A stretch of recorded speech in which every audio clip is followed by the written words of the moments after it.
walipigwa kule Nyalenda. Vijana wadogo sana, miaka 22, wakawawa na polisi wa Kenya. Na ndio sababu mnaona profesa anaongea na uchungu. Ndugu yangu Oparanya ako hapa pia ana uchungu. Sababu Western, vile mnazika hapa, ndio vile sisi tumezika huko Western. Vihiga peke yake watu 4, kando na Brian Onyango na William Amulele. Tumezika boksa moja anaitwa Rafael Chigali pale Vihiga. Na kuna kijana anaitwa Ibrahim Imbi kule Vihiga pia. Kitale kwangu tumezika kijana mdogo pia amepigwa akiwa hapa Kitengela. Alipigwa risasi nyuma ya kichwa. Na alikuwa anatoroka polisi. Kijana anaitwa Edward Wanjala. Nimemzika Kitale kabla ya kuja hapa. Busia tumemzika tena kijana mwingine mchanga sana. Anaitwa Simiu Duncan.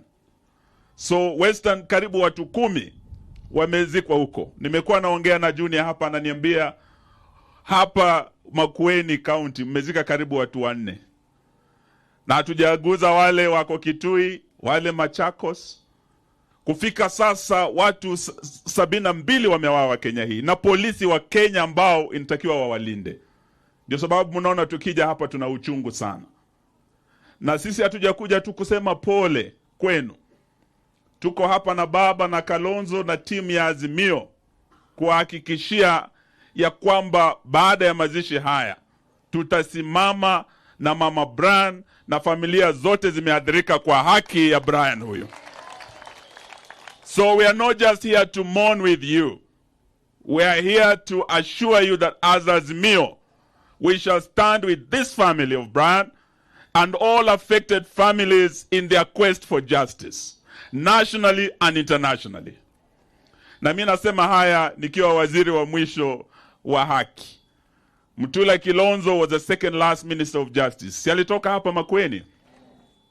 Yeye ndio alipokea ile katiba. The new 2010 constitution has the fingerprints of the late Mutula Kilonzo Senior. Hiyo katiba has the fingerprints ya mwalimu wangu wa sheria, Profesa Kivutha Kibwana. Huyu ndiye alikuwa advisor wa Kibaki. Huyu ndiye alisimama na baba na Kibaki na Kalonzo tukapata ile katiba mpya. Hiyo katiba iko na fingerprints ya Nzamba Kitonga. Sini kijana Mkamba anatoka huko. Kwa hivyo tukiwa hapa tumekuja Ukambani, pahala ambapo Wakamba wanajua haki ni nini. And you've given Kenya the finest ambao walisimama tukapata hii katiba. Na tuko hapa kuambia Brian hakuwa na makosa.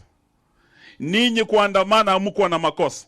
Sababu ile katiba ambayo tunaongea hii Mutula alinipa kama the last minister, under article 37 ya wapa haki ninyi kufanya maandamano na ninyi kulalamika kama mnaumia. Hiyo ni haki yenu ya kikatiba. Haitegemei ukarimu wa Ruto ama ukarimu wa mtu anaitwa Kome. Hapana, ni haki mumepewa na nini? Katiba. So tuko hapa kuambia tuko pamoja na tuendelee kusimama pamoja. Sababu tangu Uhuru Mukamba amekuwa mbele kupigania haki. Uhuru wa kwanza Paul Ngei alikuwa pale na Kenyatta. Si walifungwa na kina Bildad Kagia? Uhuru wa pili Jaramogi wakitembea na Masinde Muliro, George Ndenge si alitoka hapa Ukambani. Na hii katiba vile nimesema Mutula Kilonzo Senior alikuweko. So we are here kusimama na ninyi kuhakikishia we are together. Tuko pamoja jamani. So sitaki niseme mengi ila tu kuomba mkiombea familia ya Brian. Mtuombee pia. Sababu sasa tuko ile phase ya mazungumzo. The book of Ecclesiastes says there's a time and a place for everything. Tumekuwa na maandamano, sasa tuna mazungumzo. Na Raila amepeana the best of the best in our team. Stephen Kalonzo Musyoka. Yeye ndio team leader wetu. Mimi nikiwa naye na wenzangu watatu. Kuanzia Jumatatu tuko Bomas. Bunge inaenda kuidhinisha hiyo kamati yetu. Tunaomba mtuombee. Tupate suluhu kwa shida ambazo zinawakumba hapa Ukambani. Shida ambazo zilifanya huyu Brian na wengine wakapoteza maisha yao. Mtatuombea? Kalonzo ameunganisha watu Sudan. Atashindwa Kenya hii kweli? Mumuombe atuongoze timu yetu so that we deliver. But also lastly, kwa serikali ya Kenya Kwanza, muombe William Ruto asiwe na moyo mgumu kama wa Farao. Sawa sawa? Sababu nimeanza kuona dalili, jana tumesikia kwamba wameanza kulegeza msimamo wao kwa mambo ya subsidy ya fuel, ya kwamba wanaweza wakaweka hiyo subsidy vile Uhuru alifanya tukiwa naye kwa ile serikali, ili kupunguza gharama ya maisha. Ukipunguza mafuta, gharama ya maisha inafanya nini? So don't blow hot and cold over fuel subsidies. Don't be ashamed. Just say maybe you are not very right in your economic policies. There's nothing wrong in changing your stand on the subsidies. Tuko pamoja? Nataka sasa niwaletee jamaa anajua mambo ya sufuria. Awaambie Ukambani sufuria inamaanisha nini. Ukambani kuna njaa. Hata Western kwetu kuna njaa. Bwana Kioni, njoo hapo tuambie mambo ya sufuria. Asante sana.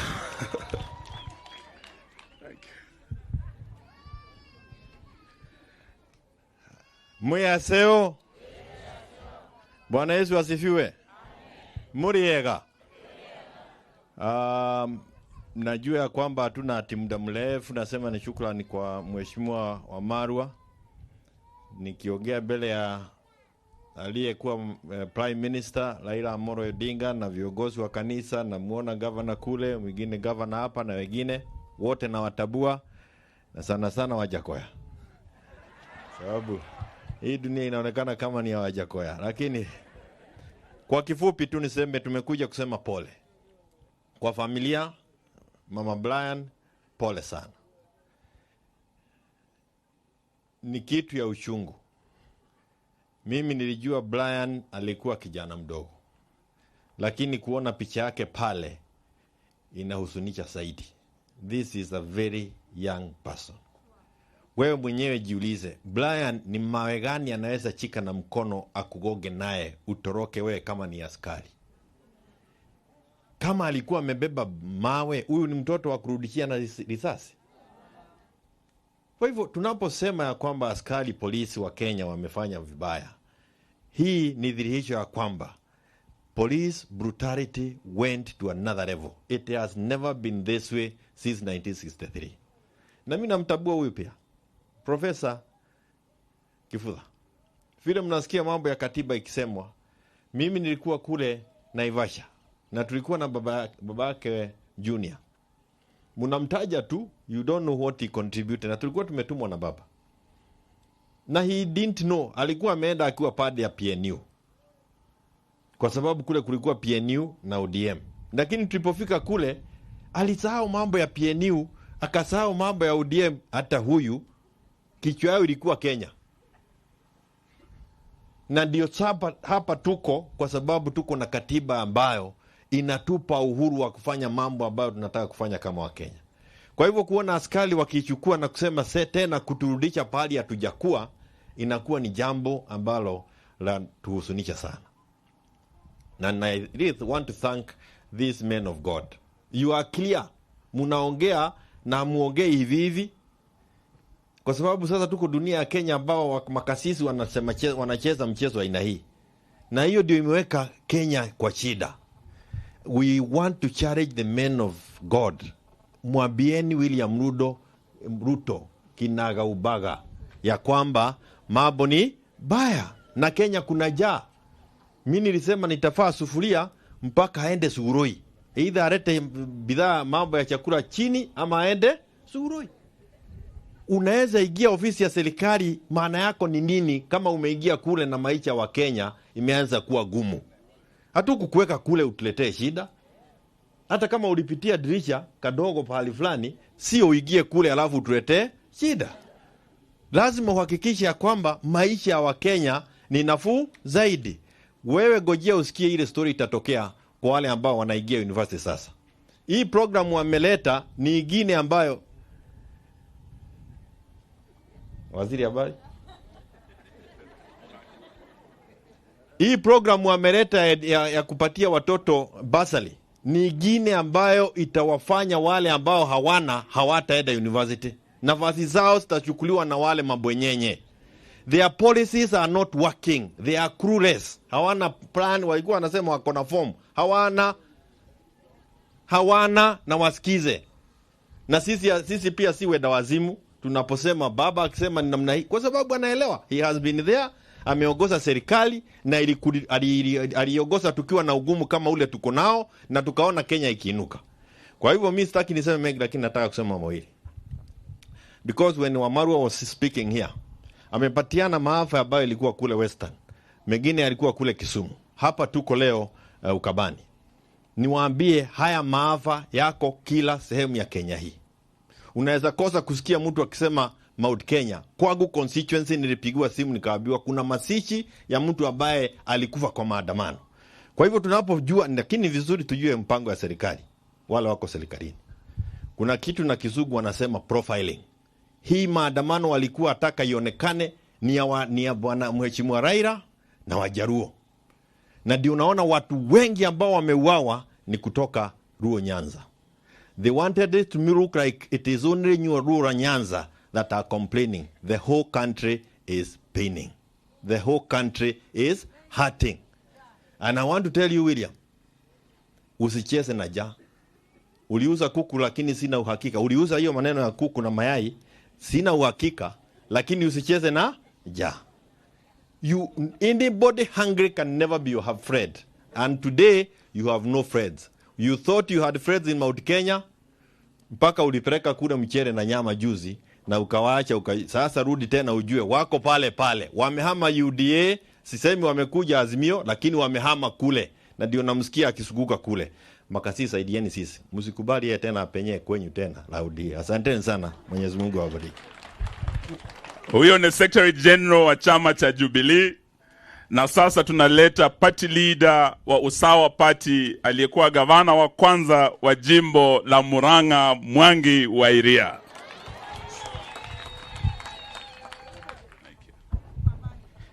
Baito muriaseo? Muriaseo wengi? Familia ya Brian, kanisa, na marafiki na timu ambayo imeongozwa na baba. Mimi nimetoka Murang'a, na unajua Murang'a ni kwa Wakamba na Wakikuyu. Nimekuwa gavana miaka 10, 20% ya kula zangu ilikuwa inatoka kwa Wakamba. Kwa hivyo sisi na nyinyi na Wakenya wengine ni kitu kimoja. Lakini tumefika mahali ambapo Kenya imeanza kutenganishwa kulingana na mlengo wa kisiasa. Tumefika mahali ambapo mambo ya kifo, mambo ya damu imekuwa ni lugha ya kawaida katika Jamhuri ya Kenya.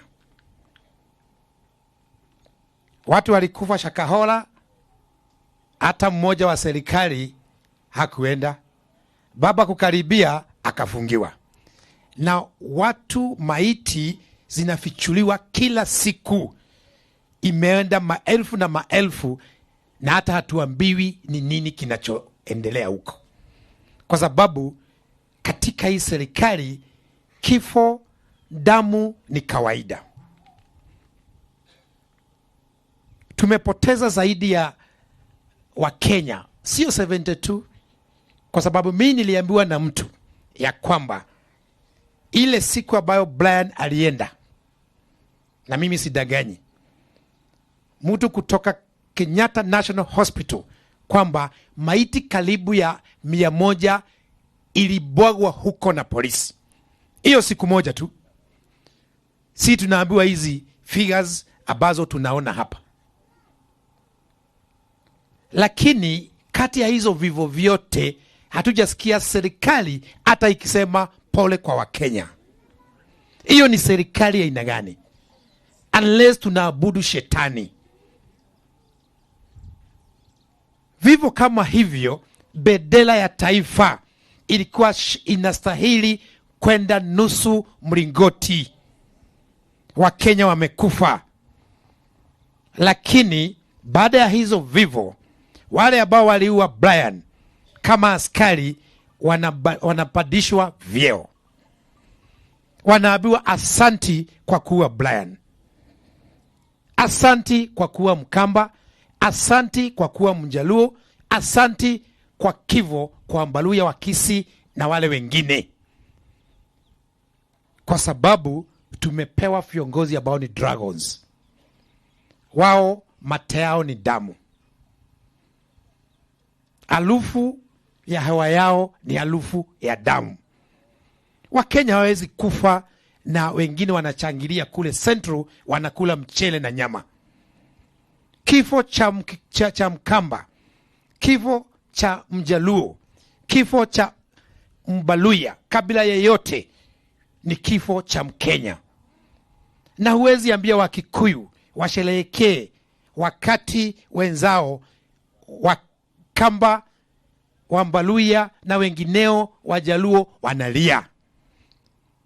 Huo ni mnafiki. Na hivyo ndivyo tunaambiwa sasa. Gachagua anatembea Central Kenya akijipiga kifua, Brian amekufa. Naibu wa rais, mtoto wa Kenya, tushangilie Brian amekufa. Sisi wa Kikuyu, sisi tumesema sisi ni Wakenya kama Wakenya wengineo. Kwa Kikuyu kuna jaa kama ile jaa iko mahali pengine. Kwa hivyo mimi nataka kusema kwamba hiyo mambo ambayo inaendelea, wa viongozi ambao wanakaa kama dragons, we are not part of them. Wamesema tukijitokeza tena watatuua. Baba ameweka meza ya mazungumzo, na tunamshukuru kwa sababu si zote kama vinala wa Azimio tulimchagua Kalonzo Musyoka kuwa kiongozi wa mazungumzo, kwa sababu tunampatia heshima kwa vile ambavyo ameunganisha hata nchi zingine. Wamesema wanaendelea kujipiga kifua. If they have hardliners, sisi tuna hardliners wabaya. Akina Wajakoya na wengine ni kunyamaza tu, tunanyamaza. Hao watu wakileta funjo, baba, hiyo kitu ifunge. Na vile tulikuwa tumesema, hii Kenya kama kuna wengine wanamwaga damu ya wengine, igawanywe. Au wanajiita kampuni, wapewe kampuni yao. Sisi tuude serikali yetu, serikali ambayo itamlinda mwananchi wa kawaida. Hatuwezi kuwa kwa serikali ambayo inatuua. Kwa hivyo baba, hii mambo si mchezo. Hiyo chapter ya mazungumzo ikiisha, wewe tuite, tutakuunga mkono. Umoja wa Mataifa unakubalia tuweke serikali ya wauaji na serikali ya wanadamu. Mwisho tena tunaungana na familia, kile ambacho tunaweza fanya tuko tayari kama Azimio. Na pia ni mshukuru gavana wa Jibo kwa sababu ya vile ameishikilia familia. Ni rafiki yangu, tumuunge mkono na yeye aendelee kuunga Kalonzo na baba mkono. Asante sana na pole kwa familia. Asante gavana Wairia. Nafikiri ilitakiwa tuwe hapa Alhamisi iliyopita, lakini tukaelezwa shida iliyokuwa hapa, mambo ya shamba na nyumba, ndio tukasema twende Nyanza, twende Western, ndio tuje Ukambani. Na tuwezi toka hapa kama Azimio bila kumshukuru gavana wa area hii, Mutula Kilonzo. Hii shamba kupatikana Mutula, we are very very grateful. Na sio tu shamba, nyumba pia imejengwa. Na pia hakikisho ametupa hapa, tukitoka hapa ataendelea kuwa na familia. Ningekuwa mtu wa Makueni ningesema Mutula 5 aendelee kufanya mambo mazuri haya, sawa? Sasa wacha tulete ndugu gavana wa kwanza wa Kakamega, ndugu Oparanya. Asante sana gavana. Thank you so much.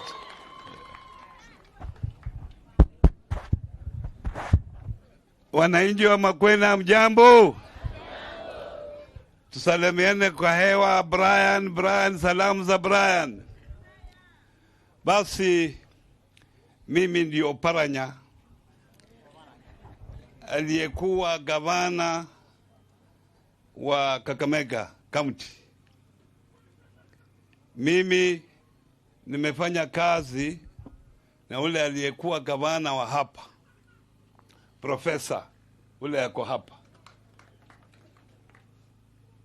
Nimemtambua kwa sababu wakati tulikuwa kwa Council of Governors, mimi walinifanya mwenyekiti. Huyu Wairia ambaye yuko hapa akawa naibu wa mwenyekiti, naye profesa huyu akawa chief whip wa Council of Governors. Sisi watatu ndio tulikuwa kwa executive ya Council of Governors, na wakati huo Council iliendelea kabisa. Ndio kwa sababu wakati nilisikia tuna maombolezi hapa, nikasema mpaka nifike vile tulifanya kazi na gavana wenu huyu, nipike pole. Na pia Mutula Junior siku hizo alikuwa kwa Senate, alikuwa anakusumbua kule kuangalia vile sisi tunafanya kazi. Kijana huyu sasa yeye pia na gavana, yeye pia sasa ni gavana. Kwa hivyo tumeshirikiana pamoja kama Wakenya. Ndio kwa sababu wakati nilisikia tuna masishi hapa, nikasema mpaka nifike kwa ile heshima ninayo kwa Kalonzo Musyoka. Kwa sababu Kalonzo Musyoka wakati huu na wakati karibu mara 3, miula mara 3, amesimama na Raila Amolo Odinga. Ndio kwa sababu tunasimama na yeye wakati huu, na wakati tulikuwa tunatafuta ule ataongoza mazungumzo, ilikuwa rahisi sana kumchakua Kalonzo Musyoka. Kwa hivyo tukitoka hapa, mjue sisi pia ni Wakenya. Tunatoka sehemu zile na nyinyi mnatoka sehemu hii. Sisi wote ni Wakenya, mpaka tufanyie kazi pamoja. Huyu Brian ambaye amekufa leo, anasikwa leo, huyu ni shujaa. Wakati mtafika tarehe 20 Oktoba, Mutula Junior mkumbuke Brian kama mmoja wapo wa mashujaa wa nchi hii, kwa sababu alikufa akipigania haki yake na haki ya Kenya wengine. Mumesikia saa hii kupata kazi kwa hii serikali ni ngumu. Kama wewe ni Mluya, wewe ni Mkamba, wewe ni Mjaluo, kupata kazi ni ngumu. Lakini wewe pia unalipa ushuru kama wale wa Kenya wengine ambao sasa wana nafasi ya kupata kazi katika serikali hii. Hii ni ungwana. Juzi tumekuwa na vacancies katika KRA. 60% zilienda kwa makabila mawili. 60%. Na hizo makabila zingine 40 zinagawanya 40%. Hiyo ni ungwana. Hiyo ni ungwana. Na kuwa upinzani ni makosa. Hiyo ni makosa. Isitoshe, kijana kama huyu anakufa vile anakufa, sioni mtu yoyote kutoka national government hapa. Hata umesikia wameita chief, assistant chief, yuko hapa. Chief hakuna hapa. Hata polisi mmoja wa kulinda watu hapa hakuna. Hata kada hapa naambiwa MP na upande ule, hata MP hakuna hapa.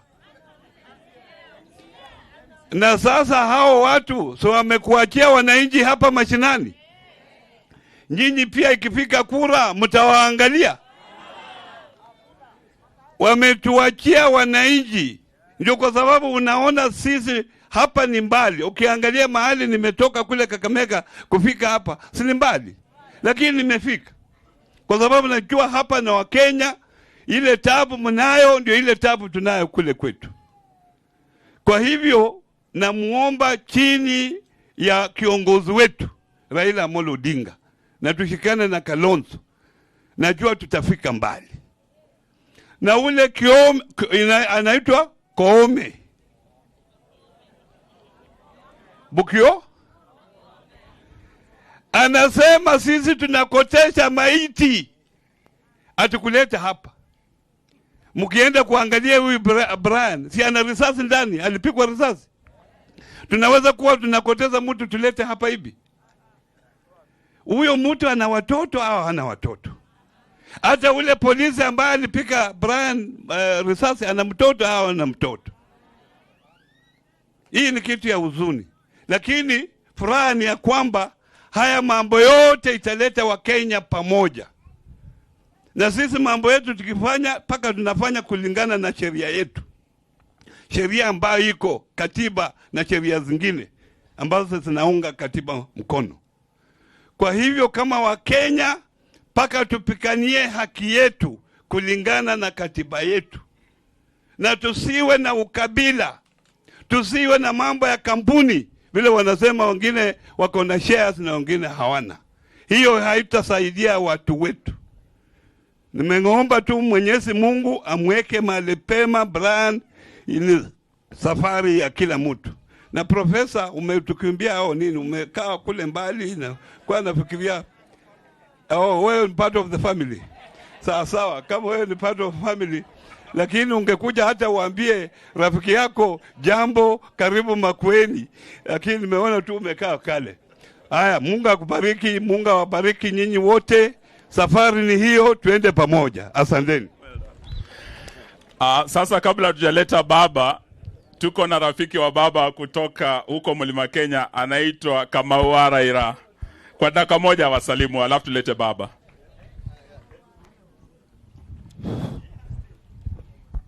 Adhonia ito murega ringi. Unajua mimi mahali natoka, constituency yangu inaitwa Kigumo. Chini huko ni ya Wakamba, tumeshikana na Maragwa. Hata jina Matiba, hakuna jina kama hiyo kwa Kikuyu. Hiyo ni jina ya Kika. Kwanza nataka kutoa rambirambi zangu kwa mama wa Brian. Na mama, najua unajiuliza kwa nini wewe, kwa nini kijana wako, lakini haya yote tutaachia Mungu. Tutasema asi. Semeni asi. Haya, ya pili. Mtu alituambia tumekodesha miili. Mwalimu wangu Kifudha Kibwana, hawa watu kwa karibu na wao sana.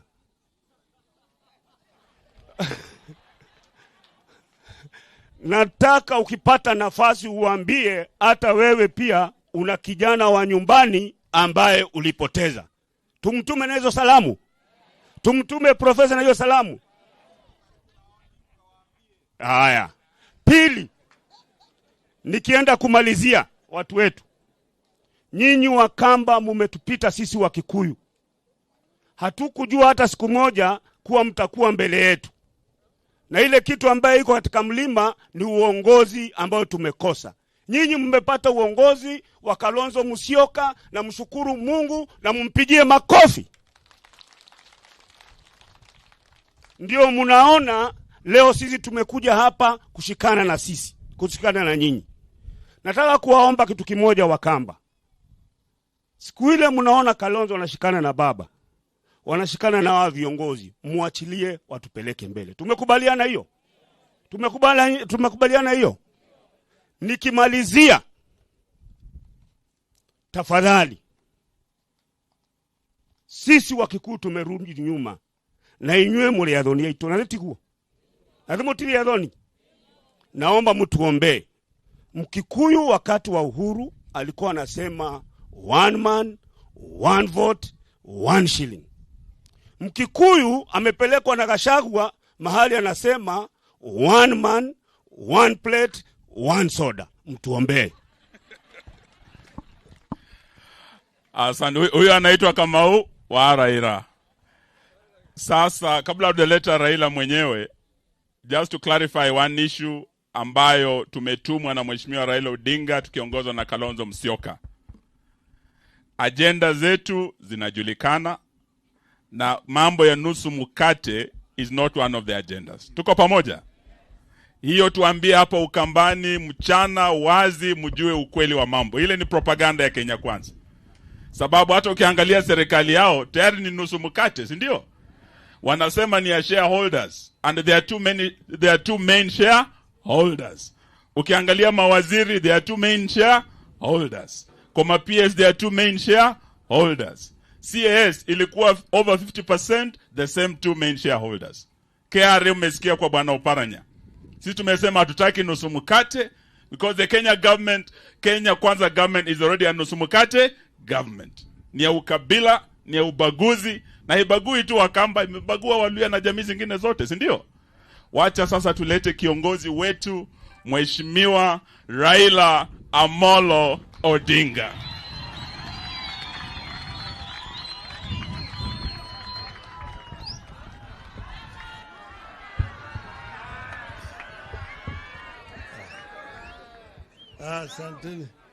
Asanteni sana. Mbayo tu mwasio? Mwasio inge?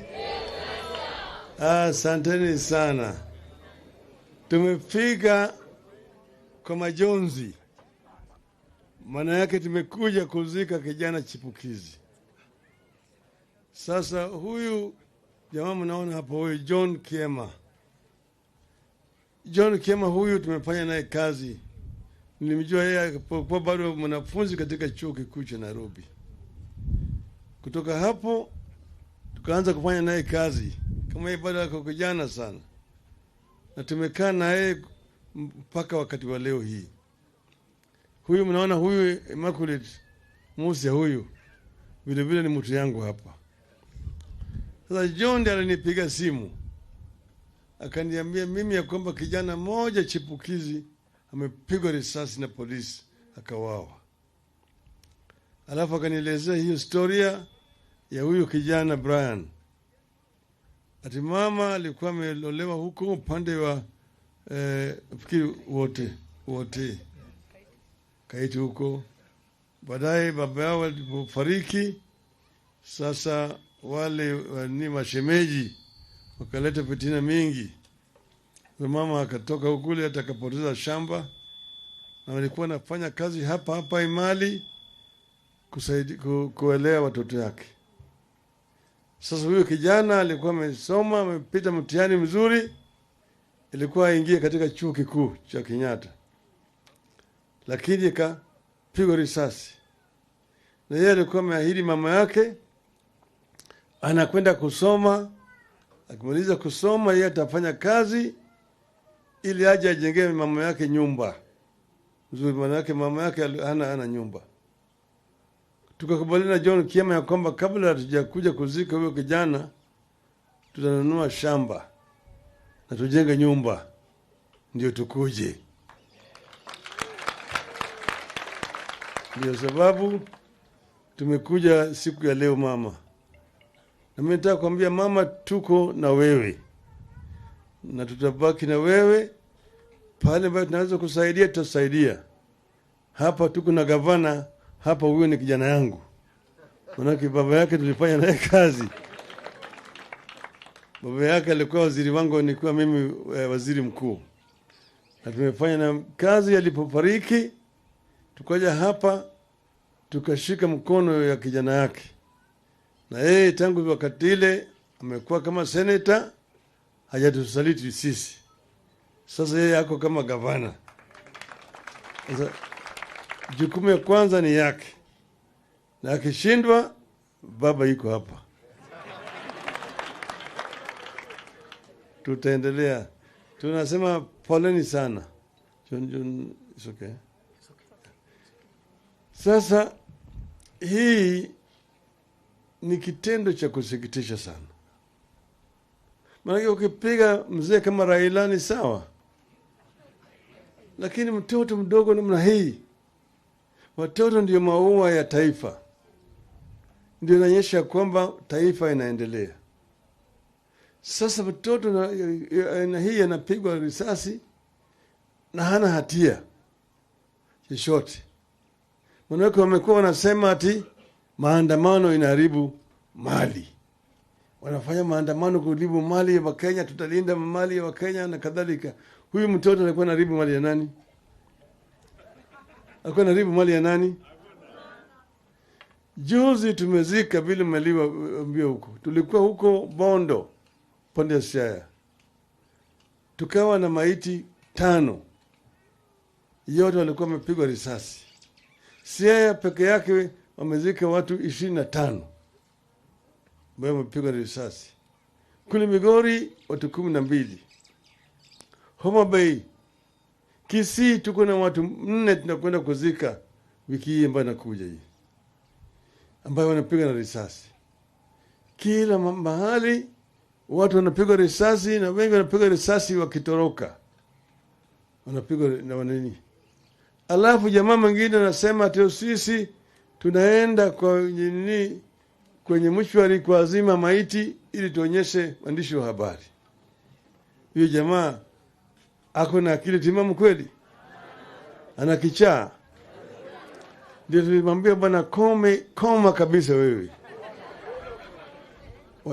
Wakenya wamekufa kwa jumla, kufikia jana zilikuwa watu 72 ambao walikuwa wamekufa, na karibu 300 wako ndani ya hospitali na majeraha tofauti hapa na pale. Hatukuwa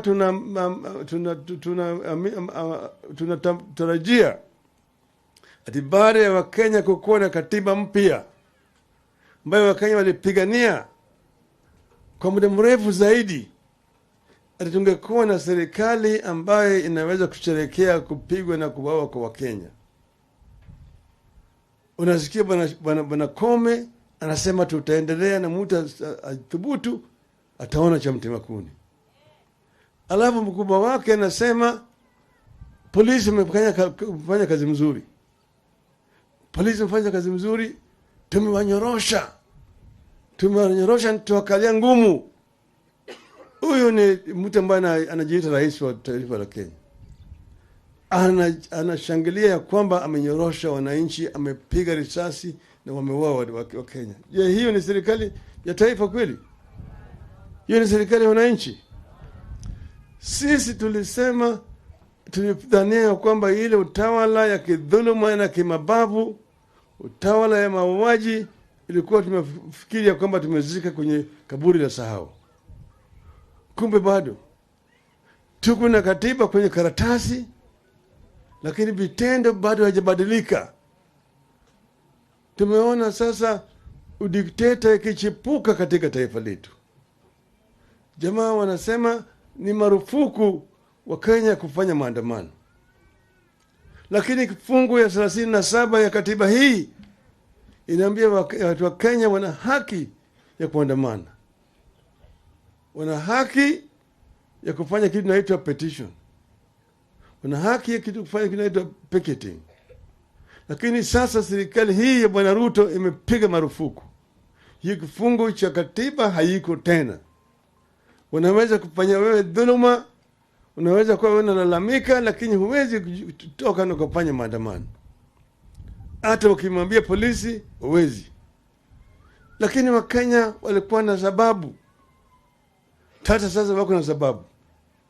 Gharama ya maisha imepanda, bei ya unga imepanda, bei ya mafuta imepanda, bei ya sukari imepanda, gharama ya maisha kwa jumla imepanda, na hata ushuru imepanda zaidi.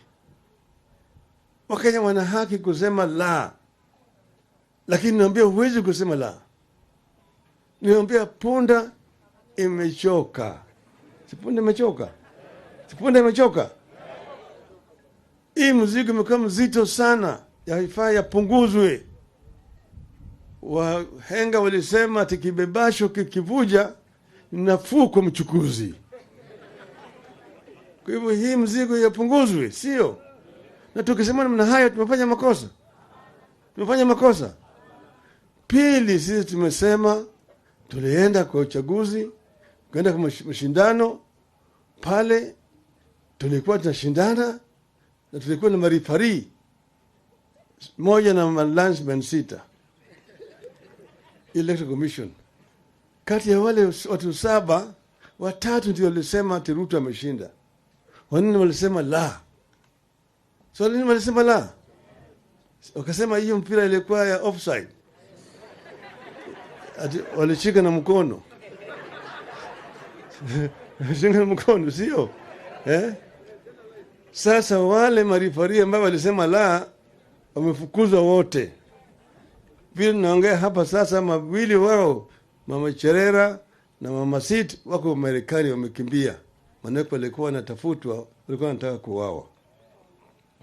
Sasa tunasema kama rifari walikuwa wamegawanyika, mahakama ingawaje ilisema ati ilikuwa ni Chebukati ilisema ukweli, lakini hawa wanne walisema la. Hawa wanne ambao walisema la wamefukuzwa kazi yote, hawako kule tena. Tukasema tunataka ili tuweze kuhakikisha kwamba uchaguzi unayokuja ni haki na ukweli, kwanza tufanye uchunguzi, tumalize hii mambo yalifanyika hii. Tufungue ile sava pale ambayo matokeo yaliingia. Tufanye ukaguzi ili tujue ukweli iko namna gani. Sio? Hiyo ni makosa. Hiyo ni makosa. Ili tukiunda tume mpya ya uchaguzi, tutakuwa na hakikisho kwamba watafanya uchaguzi wenye haki na ukweli. Wakenya watapiga kura, na vile wamepiga hiyo kura ndio inahesabiwa, itatangazwa namna hiyo. Hiyo ni ya pili. Tatu, Bwana Gachagua amesema ati Kenya ni kampuni. Kenya ni kampuni ambayo kuna hisa. Kuna watu wengine ambao wana hisa mingi zaidi, wengine wana hisa kidogo, wengine hawana hisa. Wanasema ati wale majamii ambao waliopiga kura Kenya Kwanza ni wako na shares. Wale ambao hawakupiga kura kwa Kenya Kwanza hawana shares. Wanabagua. Unaona vile Paranya mwambia nyinyi, gazeti ya leo inasema kule KRA wameajiri watu 60% imeenda kwa kabila mbili peke yake. Wale wengine wote 43 wanagawanya yale ambayo yamebaki hiyo kama makombo. Unaona akiajiri kama permanent secretaries ambao ni watumishi wa umma 51, 13 kabila yake, 13 kabila hiyo nyingine, alafu kabila nyingine hata kama Kisii hata moja hakuna. Ubaguzi imezidi. Ukienda kwa mashirika ya serikali, shirika yote, chairman, managing director, yote naenda tuko watu wawili, na Wakenya wote wanapiga ushuru. Hapa nyinyi mnatoa ushuru kila siku. Mama akaenda pale duka kununua chumvi, ametoa ushuru. Ukinunua sukari, mtoa ushuru. Mkati, mtoa ushuru. Unga, mtoa ushuru. Ukivuta sigara, ndani yake. Ukikunya Coca-Cola, hiyo yenyewe. Ukikunya ile one for the road ile, hiyo ni mama yake sasa.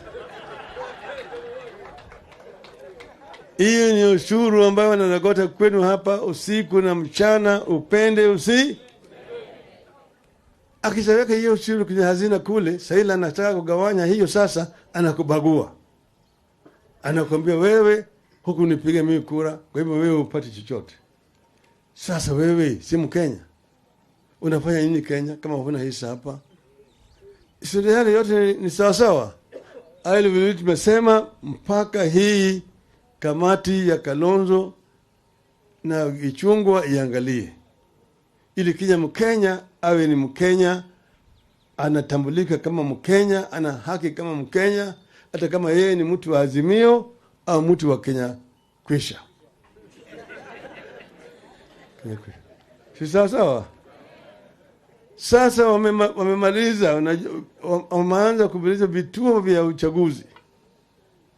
Sio uchaguzi, viungo vya utawala. Wameanza kuingilia na kuvunja. Kwanza waliingia bunge. Bunge sasa haina haki. Bunge imechukuliwa, imenunuliwa. Wabunge wamepigwa mnada. Wengine wamekuwa malaya. wanapewa ruhusa namna hii, pande hii, lala chini. Unaona, katika uchaguzi uliopita Azimio ilipata wabunge 172. Kenya Kwanza ilipata wabunge 165. Tuliwashinda na wabunge 7. Azimio ndio ilikuwa majority coalition. Lakini maanza kununua wajumbe moja wanaitwa Ikulu. Anaambia wewe atakwenda kutafuta maendeleo. Maendeleo gani na Ikulu? Akitoka pale anapewa 100 nini, anarudi sasa yeye anapiga ana nini, amebadilisha mdomo yake sasa. Sasa bunge imenunuliwa tayari. Wameingia mahakama. Kama wewe ufanye vile wanavyotaka, transfer, demotion na kadhalika. Hata hii mambo ya polisi kuna kitu inaitwa Independent Police Oversight Authority. IPOA. Haina kazi sasa. Ile tayari imefanya nini? Imehasiwa. Haina makende.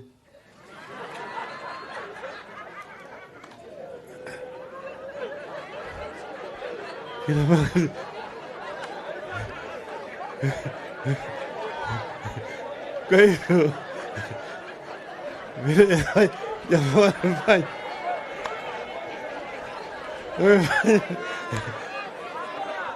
imekuwa hanisi, hawezi kufanya chochote. Polisi na watu hapa bila meua kijana yetu namna hii, IPOA haiwezi kuchukua hatua yoyote. Kwa hivyo mpaka wa Kenya warudi kwenye drawing board ili tutengeneze katiba na tuhakikisha kwamba viungo ambayo tumeweka ndani ya katiba vinafanya kazi bila shuruti, bila kupigwa mateke au kupigwa pingo na serikali kuu. Hiyo ni muhimu zaidi. Niko hapa na rafiki yangu, tumekuwa naye kwenye vita, Profesa Kibutha Kibwana. Tumekuwa naye kwenye vita, yeye najua yale mimi nasema. Yeye alisimama imara kabisa kwa mambo haya. Mimi naomba yeye rafiki yangu, turudi chini, turudi kwenye kiwanja tena. Turudi kwa vita. If this struggle is not over, a luta continua. We must continue, and I'm convinced that finally we shall overcome. Si sawa? Kwa hiyo mama, pole tena. Sasa mimi niko na watu yangu, nataka kutoa kitu kidogo hapa ambao tutawacha hapa kwa mama. Sawa? Kwa hivyo nataka wale watu yangu alete kitu kidogo ambao wako naye. Kidogo hapa.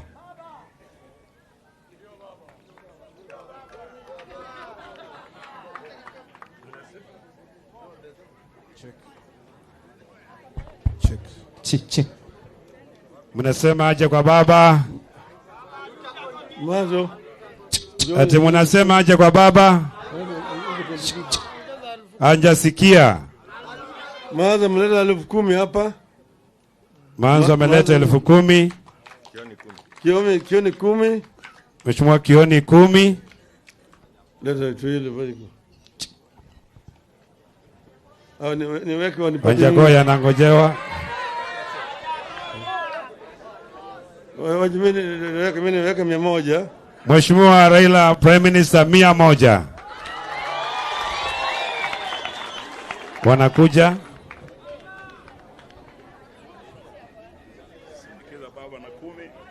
Ujini mleta 10,000 hapa. Ujini wa malo 10,000. Jessica Mbalu mjumbe wa hapa Kibwezi. Kibwezi East. 10,000. 10,000. Rose Museo 10,000. 10,000 kwa Mheshimiwa Rose Museo. Oparanya 10,000. Mheshimiwa Paranya 10,000. Wajakoa 10,000. Wajakoya 10,000. Mama nipatie namba 20,000 saa hii. Sasa gavana wa Murang'a Mwangi wa area amesema atachukua namba ya mama sahi, anatuma 20,000. 20,000 ndio hii. wale ambao